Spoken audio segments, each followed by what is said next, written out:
Hello, my name is Billy. I'm the senior leader here at All Nations, and here is my thought for the week.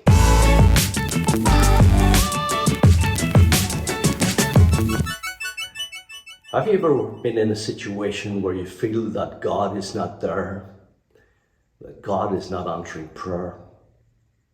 And you've cried out, God, where are you? Why don't you answer? You know how I have been suffering over past months, past years. Why don't you answer my prayer?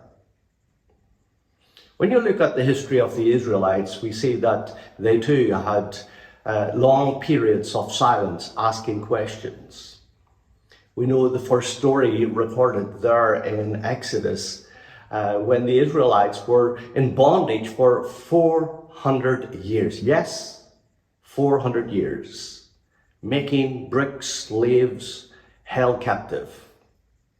And they cried out, I'm sure, week after week, and yet there was no answer, silence.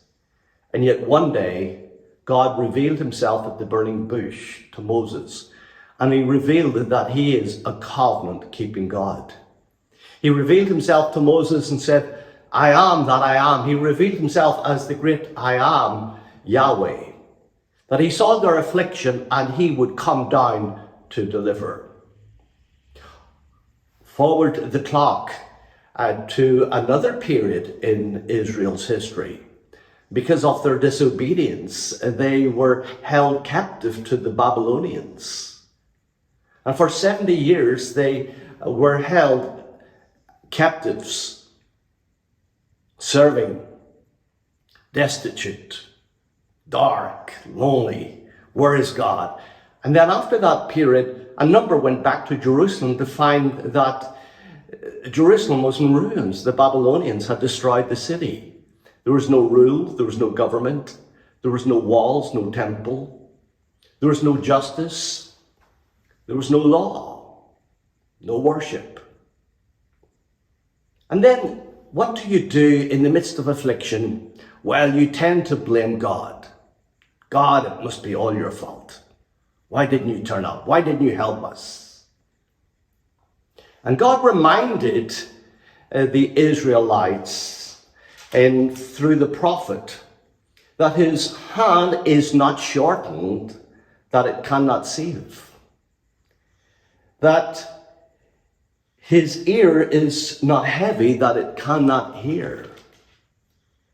And he reminded the Israelites, in the midst of their hopelessness, there is still hope because God is sovereign.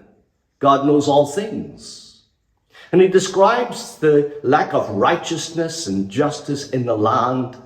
And they were like a people groping in the dark. Even at noonday, they were still blind because they were walking in such darkness. And we read here in Isaiah 59, and it's a sermon I'm going to develop for you sometime in September. God, he was displeased that no man was there to intercede. No man was available.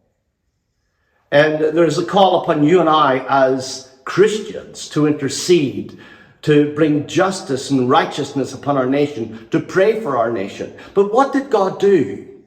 In the midst of their brokenness and messiness, and our lives are truly messy at times, God intercedes for them.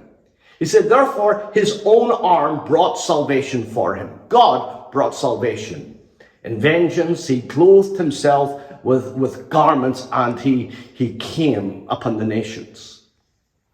Reminds me when we come to the New Testament, yet when there was another period of silence for 400 years, God came in the person of his Son. And he didn't clothe himself with vengeance and fury. He clothed himself with righteousness to bring salvation to you and I. He clothed himself with humanity and died upon a cross and rose again that we might have life. He clothed himself that justice would be satisfied and that God and you and I can be reconciled. That's the story we find. So in the midst of our hopelessness and our messiness, when we don't understand all things, when God seems to be silent, hope in God. God bless.